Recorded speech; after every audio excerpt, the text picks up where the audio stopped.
Assalamualaikum warahmatullahi wabarakatuh. Waalaikumsalam warahmatullahi wabarakatuh.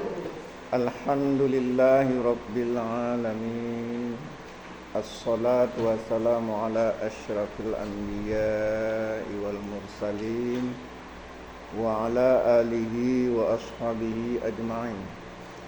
Allahumma fassalli wa sallim mubarik ala Muhammad wa ala alihi wa ashabihi wa man tabi'ahum bi ihsanin ila yaumiddin. Ibu-ibu yang dimuliakan oleh Allah, kita lanjutkan pengajian kita. Alhamdulillah pada siang ini pengajian tafsir kita sudah masuk ke surat yang baru. Surat ke-22, bukan, surat ke-23. Surat Al-Mu'minun. Nah, surat Al-Mu'minun apa artinya, Bu? Orang-orang yang beriman. Ayat ini termasuk ayat-ayat Makkiyah. Termasuk ayat Makkiyah. Apa ayat Makkiyah? Ayat yang turun di Mekah.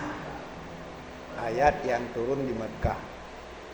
Jadi 13 tahun turun ayat di Mekah disebut ayat-ayat Makkiyah. 10 tahun ayat-ayat yang turun di Madinah disebut ayat-ayat Madaniyah. Sekedar mengulang-ulang kaji aja. Siapa tahu apa perbedaan surat ayat-ayat, apa perbedaan ayat-ayat yang turun di Mekah dengan ayat-ayat yang turun di Madinah? Apa perbedaan Makkiyah dan Madaniyah? Kalau di Mekah ayatnya pendek-pendek. Di Madinah panjang-panjang. Contohnya apa surah di Madinah? Al-Baqarah. Ya. Kemudian ayat-ayat yang di Mekah karena memperkenalkan Islam itu penanaman akidah. Penanaman akidah, keyakinan.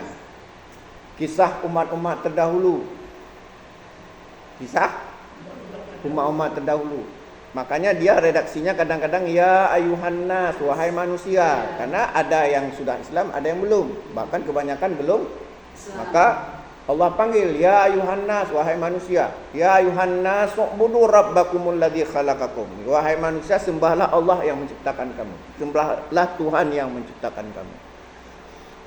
Tapi kalau turun di Madinah, karena sudah ada negara Islam, negara Madaniyah, negara Badani, negara di Madinah, maka isi kandungan Al-Quran itu lebih banyak tentang hukum, tentang akhlak dan sebagainya. Apakah hukum ibadah atau hukum muamalah? Contohnya apa? Maka redaksinya adalah Ya ayyuhalladzina amanu kutiba alaikumusshiyam. Ya ayyuhalladzina amanu idza kuntum ilas shalah faghsilu wujuhakum.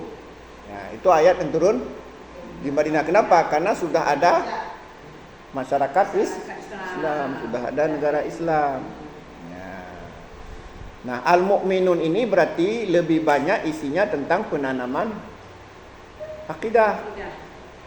Penanaman akidah, penguatan akidah, menjelaskan tentang kebesaran Allah, ya, memperkenalkan Islam yang indah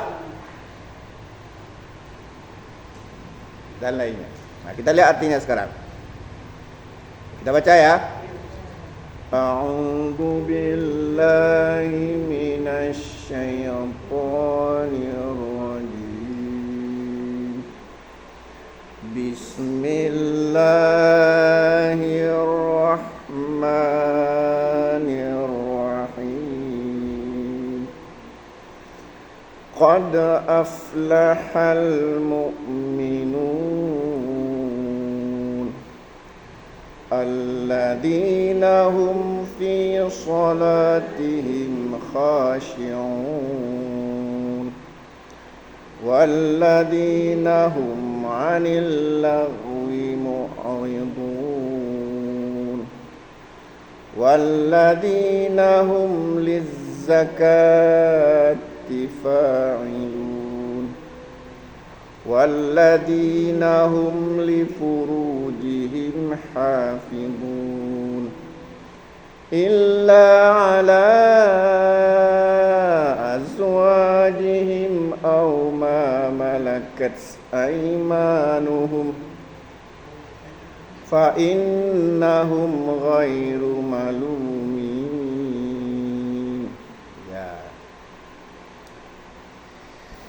Ya, tadi sudah saya jelaskan sekilas tentang surat Al-Mu'minun. Artinya apa tadi? Orang-orang yang beriman. Allah berfirman, qad aflahal mu'minun. Sungguh beruntung orang-orang mukmin itu. Sungguh beruntung orang mukmin itu. Orang-orang mukmin itu. Kenapa? Ini namanya tafsir ayat dengan ayat. Jadi kalau bahasa tanya kenapa? Ayat selanjutnya. Ini namanya tafsir ayat. Jadi qad aflahal mu'minun. Sungguh beruntung orang mukmin itu. Kan pertanyaannya kenapa beruntung? Ya. Oh begini. Pertanyaannya adalah siapa orang-orang mukmin itu? Pertanyaan adalah siapa orang-orang mukmin itu sehingga dia nanti beruntung di akhirat. Beruntung itu maksudnya apa? Masuk surga. Sebagaimana dulu ayat ya, surat Al-A'raf ayat 8 dan 9. Ya. Faman saqulat mawazinuhu faulaika humul muflihun. Adapun orang yang timbangan kebaikannya lebih berat maka dia beruntung. Apa maksud beruntung? Dijelaskan dalam surah Al-Qari'ah. Fa amma man saqulat mawazinuhu fahuwa fi 'ishatir radiyah. Adapun orang yang berat timbangannya maka dia akan memperoleh kebahagiaan di akhirat. Maksudnya masuk surga. Jadi maksud beruntung memperoleh kebahagiaan di akhirat. Yakni masuk surga. Ya, yakni bukan nyakwa. Qad aflahal mu'minun. Sungguh beruntung orang-orang mukmin itu. Siapa orang mukmin itu? Alladzina hum fi salatihim khashi'un. Yang pertama dalam ayat ini namanya tafsir ayat dengan ayat ya. Jadi yang pertama orang-orang mukmin itu dia salatnya khusyuk. Salatnya. Nah, sekarang pertanyaan apa yang dimaksud dengan salatnya khusyuk? Salat khusyuk itu apa? Menghayati apa yang dibaca sampai itulah kadang-kadang terasa. Yang betul Ustaz. Catat. Jangan senyum. Catat. Kalau mau mencatat tidak harus. Catat aja ketinggal juga dia enggak engket ya. Satu. Ini salat khusyuk. Khusyuknya salat itu atau ciri-ciri khusyuk dalam salat apa tadi? Ciri-ciri khusyuk dalam salat. Pertama, hadirkan rasa cinta. Hadirkan rasa cinta. Takut dan mengharapkan pahala. Ya, indah itu semua satu. Jadi pertama apa? Hadirkan rasa cinta, takut dan mengharapkan pahala. Itu yang pertama. Kenapa? Yang membuat kita khusyuk kan karena kita terpaksa. Karena salah itu berat. Innaha lakabiratun illa 'alal khashiyin. Sungguhnya salat itu berat kecuali orang yang khusyuk. Nah, sekarang saya tanya sama ibu-ibu. Ibu nyuci berat enggak? Berat. Masak? Berat. Tapi kalau ibu cinta sama suami, jadi berat enggak? Enggak. Paham ya? Karena cinta sama suami. Tapi coba kalau kita enggak sayang sama suami. Itulah maksud karena begitu cinta kita sama suami sehingga mas nyuci yang sebenarnya berat jadi ringan. Demikian juga waladina amanu asyaddu hubban lillah. Orang-orang yang beriman amat besar cintanya kepada Allah. Karena dia cinta kepada Allah, jadi enggak berat salat itu. Kalau enggak berat jadi fokus, jadi khusyuk. Kita yang membuat enggak khusyuk itu kenapa? Imam nama panjang kali. Alah, sedang duduk-duduk udah azan. Kita salat tapi seolah-olah berat. Jadi kalau berat itu udah payah khusyuknya. Jadi supaya jadi ringan, hadirkan rasa cinta. Kenapa kadang-kadang suami rela banting tulang dia mencari nafkah untuk karena dia cinta sama istri dan anak-anaknya. Coba kalau dia enggak cinta sama istri dan anaknya, tertengah mati. Di warung kopi aja. Kenapa? Karena dia enggak ada tanggung jawab. Kenapa? Karena dia enggak cinta sama keluarganya. Hadirkan rasa cinta. Sehingga tidak terpak. Orang kan demi cinta kadang-kadang memperjuangkan apa saja kan? Demi cinta laut kudaki, kau laut kudaki. Gunung kudaki, laut kuseberangi. Nah, itu hadirkan. Jadi nikmati salat itu dengan cinta. Bisa enggak? Nikmati salat itu dengan cinta. Hadirkan, jangan terpaksa. Kalau terpaksa udah enggak khusyuk kita. Lama sikit mati yang bujak ali ya. Ya nak hadirkan rasa. Nah, bagaimana menghadirkan rasa cinta? Nah, itu terserah sama ibu-ibu bagaimana caranya. Jadi jangan terpak. Nah, itu. Jadi kalau enggak ada cinta kita kepada Allah, pasti seluruh ibadah jadi berat. Apalagi puasa. Jam 2, jam sekarang muka kayak mayat aja. Panggil pun enggak dengar-dengar. Tapi kenapa kita makin puasa makin semangat? Karena kita cinta kepada Allah. Coba orang kalau terpaksa puasa, betul-betul lihat jam dia, betul-betul lihat jam. Lama kali sedekah ni, lama kali sedekah. Tapi kalau tidur dari pagi sampai pagi lagi. Tapi hadirkan rasa cinta. Sehingga puasa itu jadi nikmat. Haus dan lapar jadi nikmat. Ini rahasia.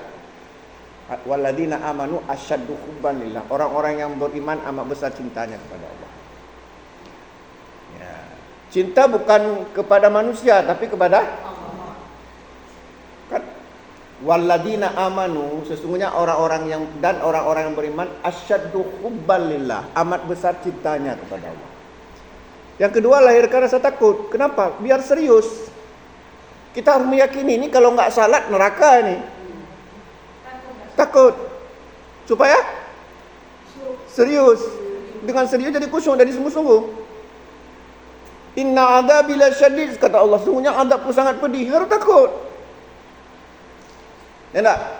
Ini kalau saya meninggalkan puasa neraka. Ini takut saya meninggalkan salat ni.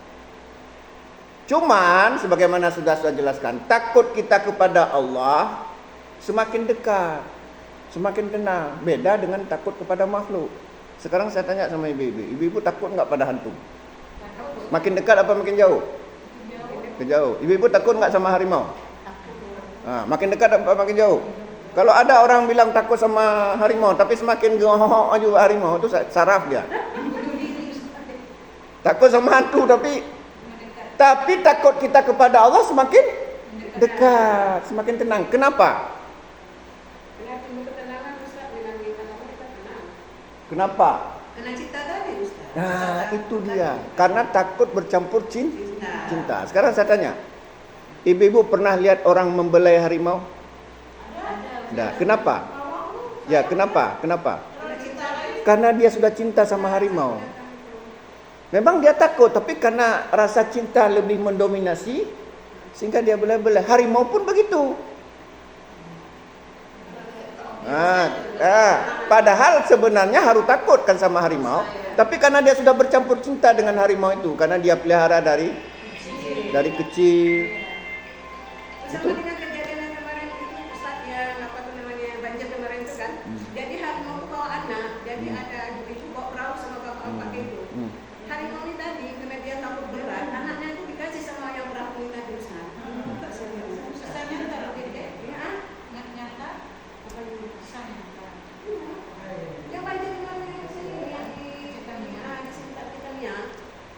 Tuh, ingat ya. Jadi untuk menghadirkan rasa khusyuk tadi, pertama lahirkan rasa, kedua takut. Tapi ingat, takut kita kepada Allah semakin dekat, semakin tenang karena bercampur dengan cinta. Kalau kita misalnya cinta sama hantu walaupun takut, tapi pingin juga jumpa. Enggak ya? Tapi kenapa kita takut sama harimau? Takut karena kita nggak ada cinta sama harimau. Nggak ada kita cinta sama ular. Tapi ada orang yang juga sayang sama ular karena dia cinta. Yang ketiga, hadirkan raja, mengharapkan pahala. Ya? Enggak, ini dalam masih poin 1. Yang pertama hadirkan cinta. Kedua takut. Yang ketiga raja. Sekarang kenapa kita pada bulan Ramadan kita sungguh-sungguh? Sehingga betul-betul khusyuk kita pada bulan Ramadan. Karena pahalanya berlipat ganda. Al-hasanatu bi asri amsalha ila sam'i dhafin. Satu kebaikan dilipat gandakan 10 hingga 700 kali lipat. Jadi orang yang enggak mengharapkan pahala, dia enggak ada selera beribadah. Paham ya? Coba kalau kita jualan. Mana lebih semangat kita jalan di depan rumah daripada di belakang padang? Kenapa? Banyak pembeli. Nah itu kenapa tengah malam kita begitu bersemangat, karena kita yakin lebih banyak pahala. Jadi perlu pahala. Kenapa perlu pahala?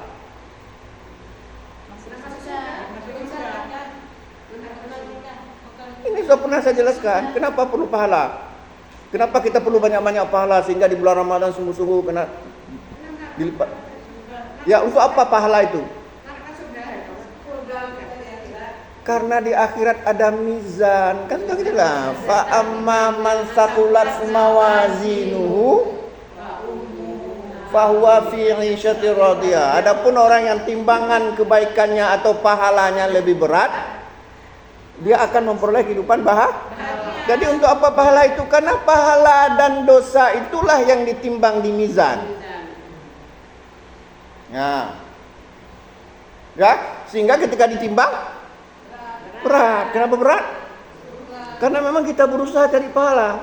Tapi coba orang kalau nggak cari pahala, bagi saya bulan Ramadan atau bukan sama aja. Yang betul Ustaz. Nggak bagi orang yang nggak butuh pahala. Pahala butuh, tapi harus ikhlas. Ya. Jadi saya ulangi lagi, yang pertama agar kita mendapat kekhusyukan dalam salat. Yang pertama tadi apa? Hadirkan rasa cinta, takut dan mengharapkan.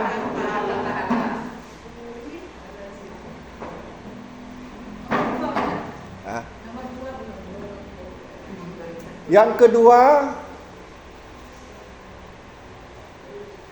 fokus dan memahami arti bacaan salat. Yang kedua apa? Fokus dan memahami arti bacaan salat.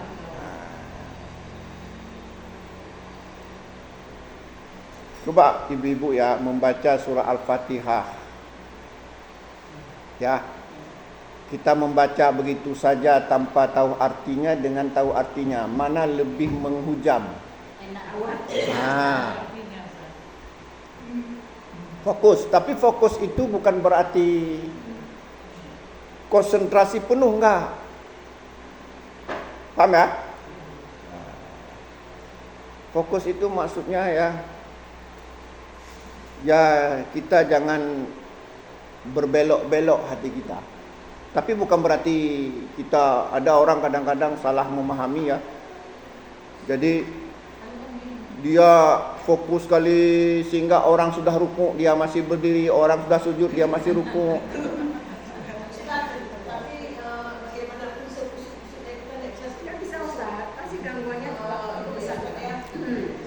Dia ya makna khusyuk di sini, makna dari fokus tadi, fokus dan memahami. Tadi apa yang kedua? Fokus dan memahami arti dalam artinya hati kita tertuju pada salat. Ya.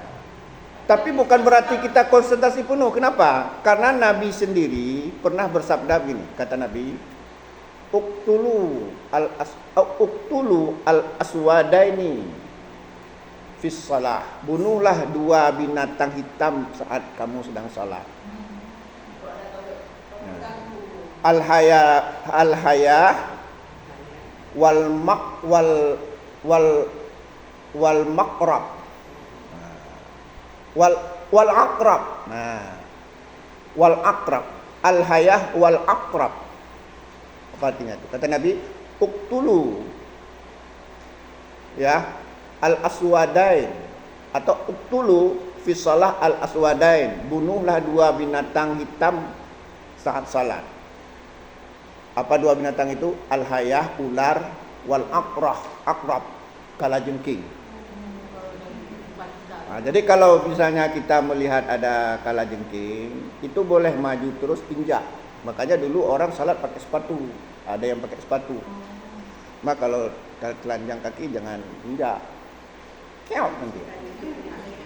Ustaz, seperti yang dalam kita dengar itu, apa Ali apa siapa Pak Umar yang sedang salah musuhnya ditembak, dia Ali dia tidak tahu kan. Iya, tapi riwayat-riwayat seperti itu kan apa diragukan riwayatnya ya. Maksudnya berarti kan luar biasa.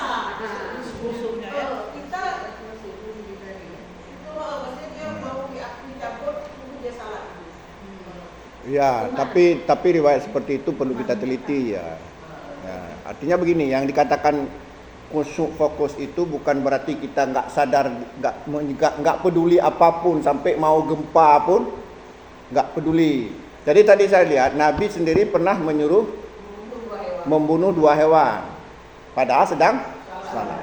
Bahkan kata Aisyah, karena Rasulullah sallallahu alaihi wasallam yusalli, Rasulullah sedang salat. Fa idastaftaha insanun ya al-baba, kemudian ada orang minta dibukakan pintu. Fa fataha lahu, kemudian Rasul membuka pintu. Makana ya makana fi qiblatihi, kemudian pintu itu di depan kiblat. Ya. Dalam riwayat lain disebutkan bahwa kata Aisyah, karena Rasulullah SAW yusalli, Rasulullah sedang salat. Rasulullah sedang salat. Kemudian fajitu fastaftahtu, kemudian aku datang minta dibuka pintu. Famasya, Rasulullah jalan. Fafataha, kemudian membukakan. Summa raja'a ila shalah, kemudian kembali lagi ke tempat salat. Dalam riwayat lain dikatakan summa ada ilal maqam, kemudian Rasulullah kembali lagi ke tempat berdiri. Nah, kalau kita maknakan konsentrasi full tadi, nggak mungkin Nabi jalan. Hah? Enggak, Nabi enggak batal. Nabi balik lagi ke tempat salat.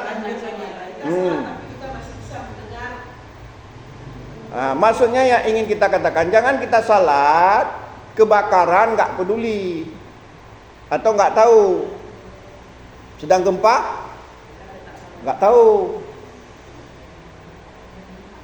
Paham ya? Jadi ada beberapa riwayat seperti itu. Ternyata Nabi pernah membuka pintu. Apakah kadang-kadang pintu itu di kiblat, fi qiblatihi, atau an yaminihi, atau sebelah kanan, atau an shimalihi, atau sebelah kiri. Tapi Nabi wala yastabdiru al-qiblata, Nabi tidak pernah membelakangi kiblat. Paham ya? Jadi Nabi tidak pernah, misalnya ada pintu di belakang, Nabi balik itu nggak pernah. Nabi hanya pernah di depan, sebelah kanan, atau sebelah kiri. Nabi buka, tapi tidak merusak salatnya.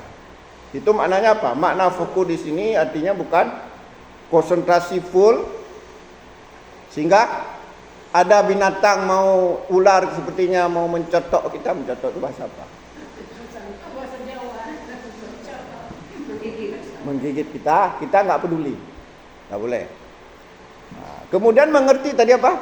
mengerti bacaan salat.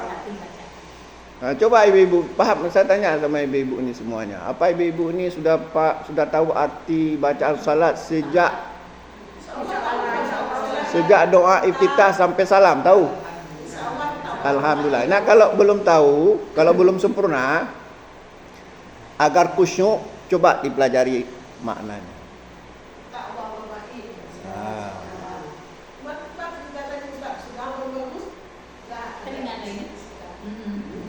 Biasa, alladzi waswisu fi namanya setan itu enggak ingin kita khusyuk, tapi jangan dilayani. Nah, jadi yang kedua tadi apa? Fokus dan memahami arti dalam sholat. Yang ketiga, tumak ninah.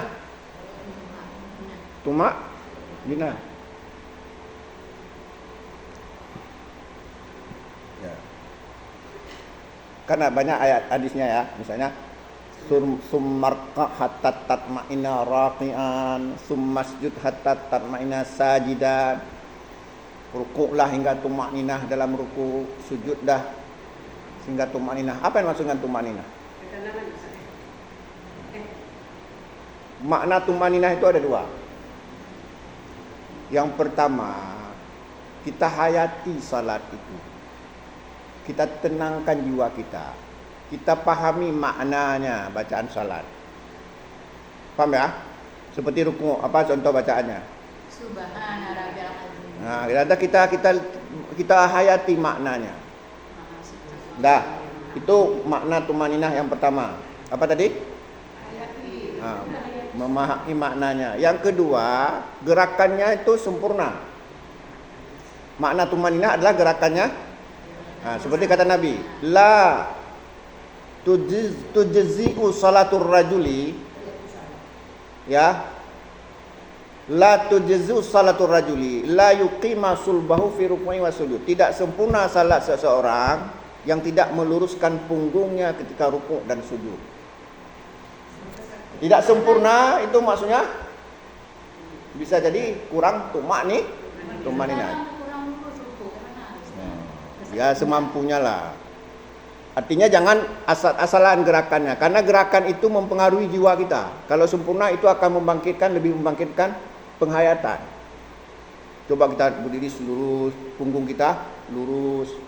Itu lebih enak, nyaman daripada kita kayak terpaksa gitu ya. Ya. Jadi sempurna. Nah, bagaimana sempurnanya gerakan salat ya tinggal belajar aja. Dulu sudah pernah saya bagi bukunya. Itu akan membuat kita jadi tumakninah. Jadi tumakninah itu ada dua. Pertama tadi apa? Nah. Kemudian yang kedua, gerakannya sempurna sesuai dengan tuntunan Rasulullah. Enggak, itulah tadi itu. Yang dua tadi artinya tumakninah itu ya ada dua sisi. Yang pertama tadi apa? Tahayati, pikiran jangan kemana-mana, jangan di mana kunci, jangan lontong. Ya kalau pikiran kemana-mana itu berarti nggak menghayati. Walaupun kadang-kadang setan disitulah bermain. Tadinya nggak tahu di mana kunci, begitu salat langsung nampak, oh ada kunci. Teringat, oh kayaknya di sana.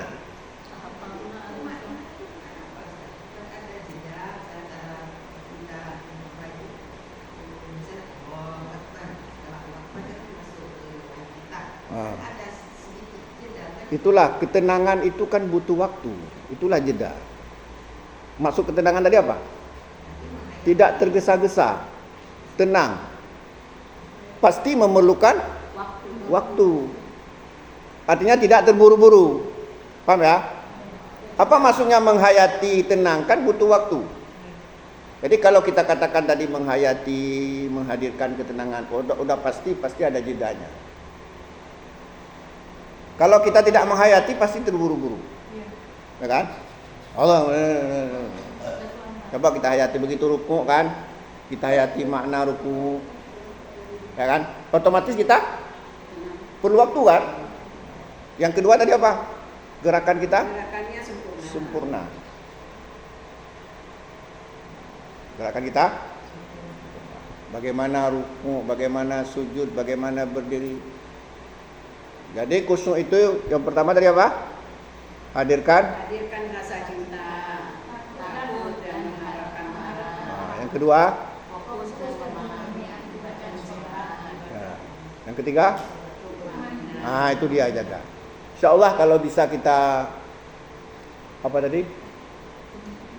Kalau bisa kita hadirkan 3 hal itu, insya Allah salat kita khusyuk. Walaupun pastinya tidak tahu juga kita. Karena kadang-kadang kita sudah berusaha, tetap saja ada gangguan. Dah itu salat ya. Jadi orang-orang yang beriman menurut ayat ini namanya tafsir ayat dengan ayat alladzina hum fi sholatihim khashi'un. Orang-orang yang salat mereka itu khusyuk. Khusyuk itu tadi apa? Ada 3 hal tadi. Nah, inilah yang kemudian Allah berfirman bahwa salat itu sangat berat kecuali orang-orang yang khusyuk. Khusyuk itu juga sangat berat. Ya, ketiga tadi mana bisa kita hadirkan? Belum tentu kita bisa hadirkan 3 hal tadi. Ya. Innaha lakabiratun illa alal khasyain. Sesungguhnya salat itu sangat berat. Sesungguhnya salat itu berat kecuali orang yang khusyuk. Kenapa khusyuk itu jadi enggak berat lagi? Karena dia cinta, takut, mengharapkan pahala, lantas dia menenangkan diri, menghayati, terus kemudian gerakan salatnya sempurna. Insyaallah. Ya. Walladzina hum 'anil lagwi mu'ridun. Kemudian orang-orang yang menghindari perbuatan lagha. Sia-sia. Sia-sia.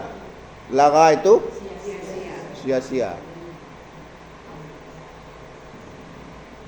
Ya.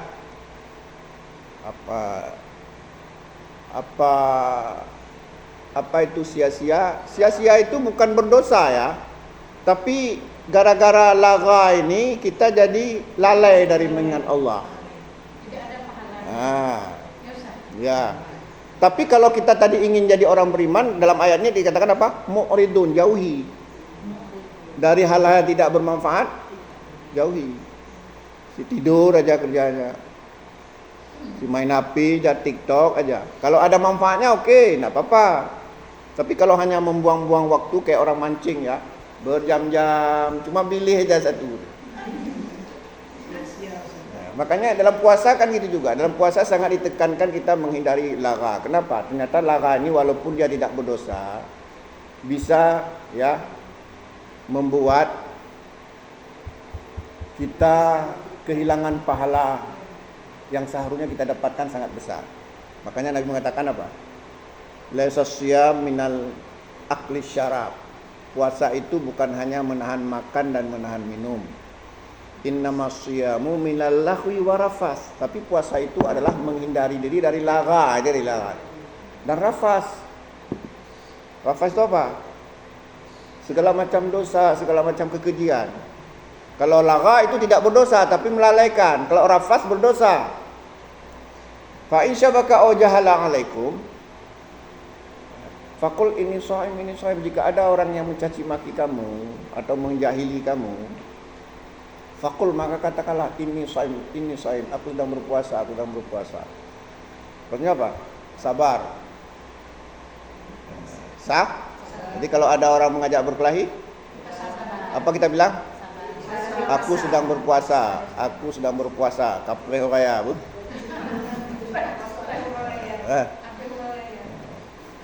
Ini lagha. Jadi lagha itu bukan sesuatu yang berdosa tapi yang melalaikan. Kalau dalam hukum ada yang disebut dengan, kan hukum itu kan ada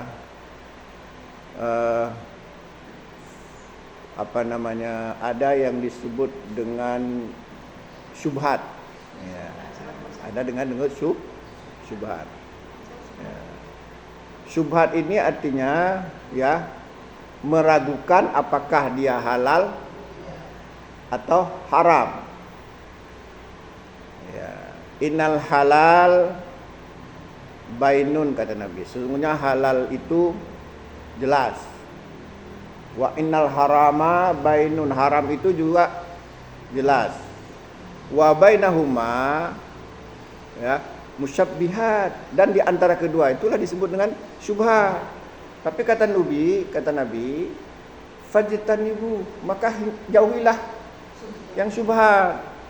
Sama juga ini, jauhilah dari yang lara. Karena syubhat itu nanti lama-lama bisa jadi kita terjebak kepada yang haram.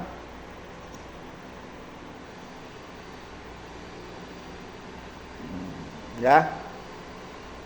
Jadi lara. Nah, lara ini kita yang susah sekali menghindari. Karena lara ini berkaitan dengan suntuk kita. Kadang kita kalau udah suntuk ya main game ya.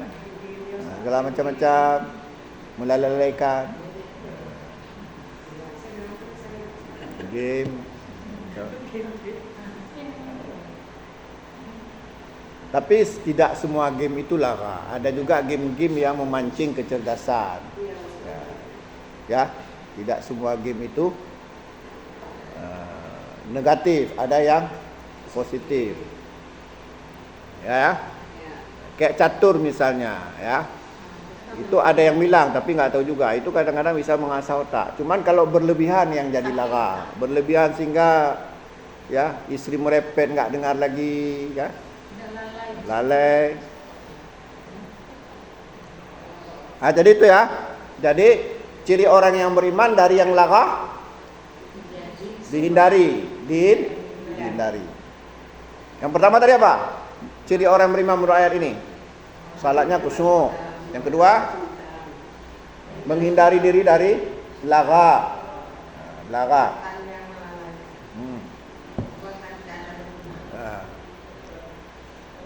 Apalagi walladzina hum lizzakati fa'ilun, dan mengeluarkan zakat.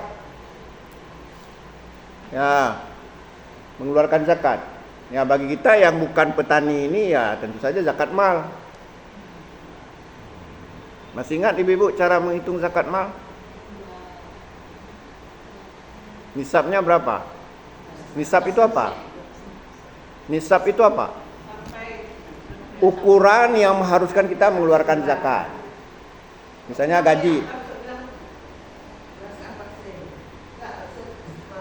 Nisab itu berapa? 26. 26 ayam. 26. Mana ada 28? 26. 85 gram itu berapa mayam? 85 gram itu berapa mayam? Itulah dia. Sekarang saya tanya ibu-ibu, dari mana datangnya 85 gram? Dia apa?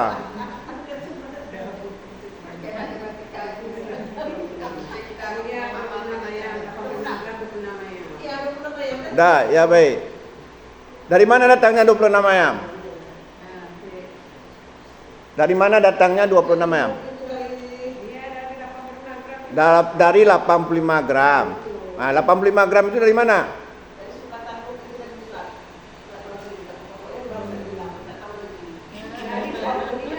20 dinar. Dari mana datangnya 20 dinar? Dilepasin lah mati ibu. Banyak ceritanya, Ustaz.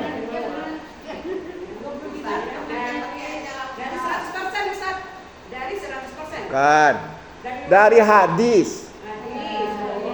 Kata Nabi, laisa laka yakni fi dhahab hatta yakuna laka 20 dinaran. Wa idza laka 20 dinaran wa hala alaihi hul fa fiha nisfu dinar. Fa iza zada fa bisa bidalika. Itu dasarnya. Apa artinya kata Nabi? Laisa laka yakni fi dhahab. Tidak ada kewajiban zakat dalam masalah emas hatta yakuna laka 20 dinaran, kecuali kalian memiliki emas 20 dinar. Maka nisab emas itu 20 dinar. Kan gaji dikiaskan dengan emas. Jadi nisab emas berapa? 20 dinar. Fa idza laka 20 dinaran, apabila kalian memiliki emas 20 dinar, Wahala alaihil hul, dan telah kalian miliki selama 1 tahun. Fafiha nisfu dinar, maka keluarkan setengah dinar. Itu asalnya. Nah 20 dinar itu sama dengan 85 gram emas, sama dengan 26 ayam. Kalau kita uangkan, hitung saja berapa satu ayam uangnya. 1 juta per tahun. 1 juta per tahun. 1 juta per tahun. Kami masih 7 juta ya, 8 juta. Jadi kita kan bayar misalnya sekarang. Itu harga emas sekarang. Begini, kalau mengenai harga emas, karena dia terjadi naik turun itu dalam 1 tahun, maka rata-rata itu. Paham maksudnya? Maksudnya gini, bulan lalu 7 juta. Bulan sekarang 8 juta. Tapi kan masih dalam 1 tahun. Maka dikira aja rata-rata. Nah, rata-rata misalnya berapa? Kalau berarti kemarin 7 juta, sekarang 8 juta, berarti 7,5 juta. Karena dia whole 1 tahun, bukan per bulan. Bisa jadi nanti mungkin bulan 3 bulan kemarin mungkin 6 juta. Maka dihitung rata-rata. Bukan berarti kalau sekarang 8 juta lantas kemudian kita ambil harga 8 juta, enggak. Karena dia whole. Jadi nilai harga rata-rata. Nah, jadi kemudian sudah jelas tadi. Nisabnya berapa tadi? 20 dinar. 20 dinar itu sama dengan 85 gram, sama dengan uang sekian. Nah, sekarang berapa kita keluarkan zakatnya? Dari mana 2,5? Setengah dinar. Nama yang aja sekarang kan 208 juta. Kali 2,5% kan? 2,5%. Dia begini rumusnya. Kita diberikan 200. Dia begini rumusnya gimana tadi Ibu? Rumus Ini saya kali harga pasar ini. Itu namanya 2 kali namanya kali harga pasar ini. bagi 100. Iya kan? Iya kan kali 2,5%. Nah, jadi gini, dia rumusnya kan Iya. jumlah uang dikali 2,5 bagi 100. Dapatnya 5.200.000. Iya. Tahun. Andai kata masih kan 20 mayang, tapi kalau masih 100 mayang, Kita tambah aja. Makanya kata Nabi, ya, fa iza zada, jika lebih dari itu, fa bihisabi dalika, maka hitung aja seperti itu. jadi kita bisa ini, kita berbayar tahun depan masih ada harga kita bayar lagi. Hitung lagi berapa, kalau memenuhi nisab bayar lagi. Tiap tahun nggak mati. Kita misalnya tidak ada uang. Enggak ada uang. Dan jual emas. Kan leleh danya. Yang penting Karena itu hak orang lain. harus Karena itu hak orang lain, ada yang nggak dititipkan pada harta kita. Udah, coba kita lanjutkan. Tadi belum tuntas lagi.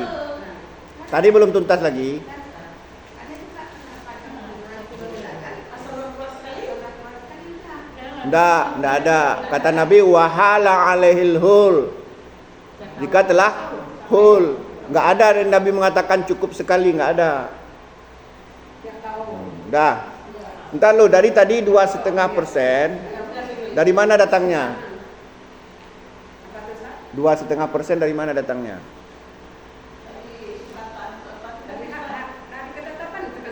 Dari setengah dinar tadi, lupa. Nah, jadi 20% itu 100%. Dah. 20 dinar 1%. 10 dinar 50%. 1 dinar 5%. Setengah dinar 2,5. Itulah tadi. Coba saya ulangi lagi hadisnya biar ibu tidak ragu ya. Kata Nabi, laisa laka yakni fi dhahab hatta yakuna laka 20 dinaran. Tidak ada kewajiban zakat pada kalian kecuali kalian memiliki emas 20 dinar. Fa idza laka 20 dinaran, apabila kalian memiliki emas 20 dinar, wa hala alaihil hul, dan telah kalian miliki selama setahun, fa fiha nisfu dinar, maka keluarkan zakatnya setengah dinar. Makna wa hala alaihil hul, apabila emas itu kita telah miliki 1 tahun. Apabila kita miliki 2 tahun, 3 tahun, maka perhitungan aja seperti itu. Setiap tahunnya. Setiap tahun. Nggak ada Nabi katakan cukup sekali, nggak ada teks bunyi hadis seperti itu. Nggak. Setiap tahun. Makanya ada orang diakalin. Kalau ada masuk. Diakalin gini, begitu sudah hampir masuk tahun, diambil emas itu dijual, dia beli mobil, karena mobil tidak keluar zakat. Paham ya? Ada orang ngakalin begini, dia punya emas. Sebelum jatuh tahun kedua, dia jual, dia beli tanah tidak terkena zakat. Paham ya? Jadi Ustaz, kita kan tak ada jalan seperti katalah di bawah. Jadi setiap kita kan begitu kira-kira kita punya pertanyaan sekian. Jadi setiap bulan kita harus simpan di tabungan kita kecilkan. Cara lain tak ada jalan, kita tak ada uang nampak yang Cash, nggak ada uang cash. tak nampak uang. Nah, dalam masa itu kita kan bersimpan pada tabungan kita di tabungan zakat. Tiba-tiba sebelum sampai waktu kita misalnya Ramadan lah kita biasa keluarkan zakat. Dalam waktu sebelum Ramadan itu sebenarnya kita ada perlu yang harus kita keluarkan. Jadi kita yang ada uang kita banyak ada uang zakat inilah. Apakah boleh kita ambil? Ambil aja. Nanti ketika akhir tahun dihitung. Kalau emang Waktu kita bagi bisa bulan puasa, kita akan keluarkan. boleh. Jadi begini, ibu-ibu gaji ibu dipotong tiap bulan kan, zakat kan, setiap tahun kan, itu maknanya memang setiap tahun. Kan nggak ada misalnya setelah setahun di stop. Kalau begitu satu tahun di stop itu maknanya hanya 1 tahun, tapi kan nggak, kita setiap tahun, bahkan puluhan tahun gaji kita dipotong zakatnya. Karena makna yang sebenarnya adalah setiap tahun. Zakat fitrah kan setiap tahun. Ya, kalau zakat fitrah itu lain kan, itu setiap tahun. Ini maksudnya gaji ibu setiap bulan kan dipotong. Begitu tahun tahun 2025 dipotong kan setiap bulan. Tahun 2006 tetap ya. Padahal gajinya sama kan? Nah, itu maknanya apa? Setiap tahun, bukan sekali. Tapi kalau Nabi memang mengatakan sekali, ya tentu saja kita sami'na ta'na. Ya.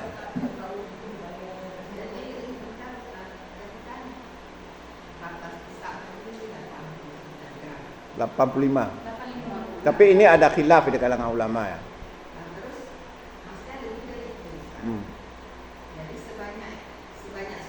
Semuanya. Inilah makna fa idza zada, kata Nabi, jika lebih, artinya kan emas kita bukan 85 gram, tapi 100 gram. Fa idza zada, apabila lebih, fa bisabi dalika, maka perhitungannya seperti itu. Berarti 100 gram kali 2,5 bagi 100. Misalnya kita misalnya masa semuanya kita keluarkan 26 tuh, jadi 100 bayar tuh kita hitung zakat. Ini bisa. Gimana tadi? Kan? Ya. Kan 26-nya. Sementara kita sekarang punya emas 100 bayar. 1 mayam itu dihitung. Yang enggak sampai pulang. Enggak perlu lagi. Bulat aja. Masuk semua. Maksud hisab itu adalah batas minimal. Nisab itu batas. Kalau kurang dari itu tidak kena zakat itu sebenarnya. Tapi kalau lebih dari itu lebih bagus. Nah, coba bayangkan misalnya kita ada emas misalnya kan 50 kilo. Misal. Maka setiap tahun ada hak orang miskin dalam emas kita, bukan sekali saja. Kalau sekali aja udah aman kita. Ustaz, kalau seandainya betul-betul dikerjakan hal-hal seperti itu, Nggak ada yang miskin. ada yang miskin. Apalagi ditambah nanti sedekah, infak. Maka sebenarnya ajaran Islam nggak ada yang miskin. Cuman masalahnya tidak diamalkan. Kenapa itu mampu bagi-bagi juga Ustaz orang Ustaz? Sekarang yang paling keren adalah zakat produktif. Satu produktif. Zakat produktif itu begini. Jadi dikumpulkan zakat, infak produktif, zakat produktif. Memang ini ijtihadiyah ya. Jadi zakat-zakat yang misalnya katakanlah miliaran itu diberikan kepada fakir miskin, tapi dalam bentuk modal. Bukan dikasih mentah gitu. Karena dikasih mentah habis. Dikasih modal, berkembang, tapi nggak pakai bunga karena dia harta agama. Misalnya kasih uang 100 juta kepada orang miskin, sangat miskin dia. Dia kelola sampai kaya, kemudian uang itu kembalikan, kasih lagi yang lain. Berarti Islam Itu namanya zakat atau sedekah atau infak produktif. Itu lebih efektif daripada kita kasih habis dia beli apa. tapi kan Ustaz, kita belum masih aktif di kantor izin. Itu udah lama berjalan Ustaz. Kadang-kadang orang tuh nggak bayar Ustaz. Masalah begini, ini rahasia ya. Sebenarnya dibayar enggak dibayar memang hak mereka. Cuman jangan kita kasih tahu, nanti mengkek pula nanti enggak sengaja enggak dibayar. Maksudnya dia bayar itu supaya bisa dibayar. Nah, Kan pada orang tapi kalau dia enggak bayar ya udah kita anggap aja memang hak dia. Cuman kalau dia sudah berjanji, makanya dia buat perjanjian. Kalau sudah berjanji, kaitannya bukan masalah hak dia sebagai penerima zakat, tapi dia melanggar perjanjian. Nah, itu letaknya. Paham ya? Berjanji akan mengembalikan. Udah. Ketika dia enggak bayar, bukan masalah zakatnya. Zakat itu memang milik dia, tapi dia sudah melanggar perjanjian. itu tidak masuk dan yang Cara ikatnya seperti itu. Jadi kalau kita jalankan itu, sekarang coba uang orang yang kadang-kadang yang dikorupsi lah macam-macam triliunan. Iya. Coba katakanlah misalnya 500 triliun bagi 2,5% berapa? Itu satu orang. Gak ada yang miskin. Coba ya, 1 triliun saja. 1 triliun, coba ibu bagi 1 triliun. Meledak kalkulator ini. Jadi gak ada yang miskin. Cuma masalahnya nggak mungkin nggak dikeluarkan. Nomnya dia nggak tuh 450 triliun. Nomnya berapa biji tuh sekarang?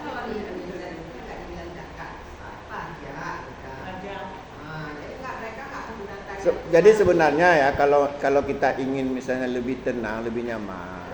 Begini, orang yang sudah membayar zakat itu dikurangi pajaknya, maunya gitu. Jadi orang kan double ini. Udah bayar zakat, bayar pajak lagi, maunya kan setelah dia bayar zakat dikurangi pajak. Mungkin kalau dihapuskan mungkin nggak mau, payah ya, karena berbagai macam alasan. Tapi kalau orang sudah membayar zakat itu dikurangi pajaknya, misalnya berapa persen. Tapi kalau dua-dua udah bayar zakat, bayar pajak lagi, agak berat orang. Makanya orang kalau sudah bayar pajak dia nggak mau bayar zakat, karena pajak ini kan wajib. Kalau nggak bayar kan tangkap misalnya. Tapi kalau nggak bayar zakat kan nggak ada yang tangkap. Ada nggak? Kecuali hanya di masa para sahabat. Nah, kalau nggak ada yang bayar zakat, ada yang tangkap. Tapi kalau nggak bayar pajak, tangkap. Ya. Honda ditangkap.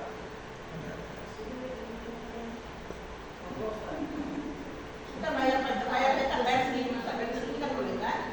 Nah, kita kasih ke Baitul Mal Ustaz. Ah, Kita bagi sendiri. ya bagi aja nggak apa-apa, bebas.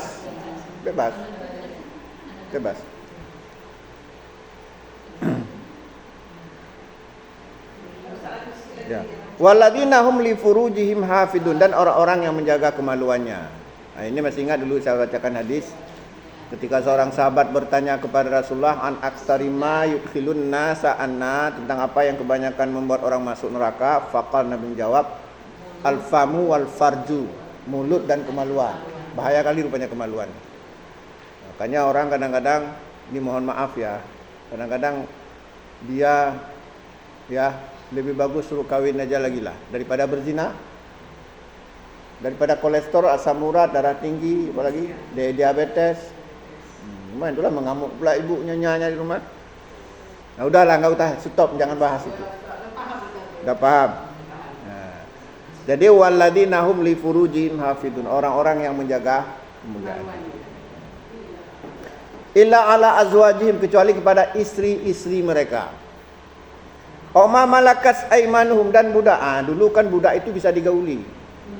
Tapi kemudian ajaran Islam menyuruh membebaskan budak, tapi secara perlahan. Enggak drastis. Perlahan-pelan ya. Misalnya kafarat, dengan kafarat diantaranya membebaskan budak, dan akhirnya lama-lama habis. Lama-lama habis. Jawa itu istri-istri, Ustaz. Istri Selir. Nggak tahu lah, kita nggak tahu bagaimana sistem di Jawa. Yang penting yang jelas kan Sekarang di dalam hukum Islam apa ada ketentuan yang tegas gitu, nggak ada lagi misalnya. nggak dibolehkan lagi. Nggak boleh lagi. Nah, karena Nabi memang menyuruh membebaskan. Karena ya lebih banyak mudaratnya ya. Makanya kenapa Nabi menyuruh membebaskan budak? Karena ketika Islam datang, barang itu sudah ada, budaya itu sudah ada.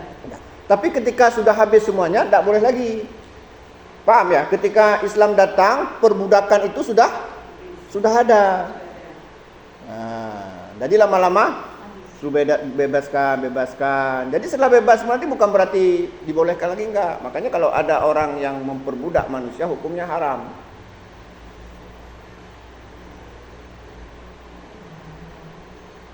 Fa innahum ghairu malumin.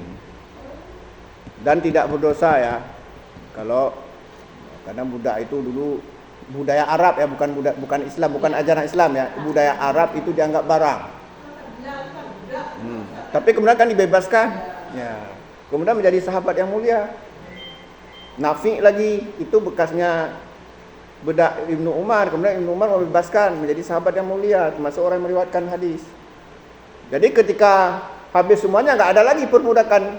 Karena perbudakan itu peninggalan budaya Quraisy saat itu. Bukan hanya Quraisy, bahkan seluruh dunia itu.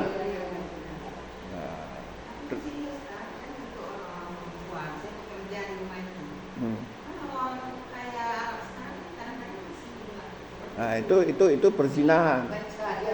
Perzinahan itu makanya mereka kalau sudah melakukan perzinahan seperti itu dibunuh. Kenapa? Kalau nggak dibunuh, dia dibunuh. Namanya rajam.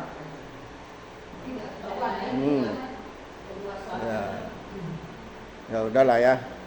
Jadi di sana seperti itu. Kalau berzina itu kadang-kadang dibunuh. Kenapa? Untuk menghilangkan saksi. Karena berat hukumannya. Kalau ada saksi, 4 orang saksi, maka dirajam sampai mati.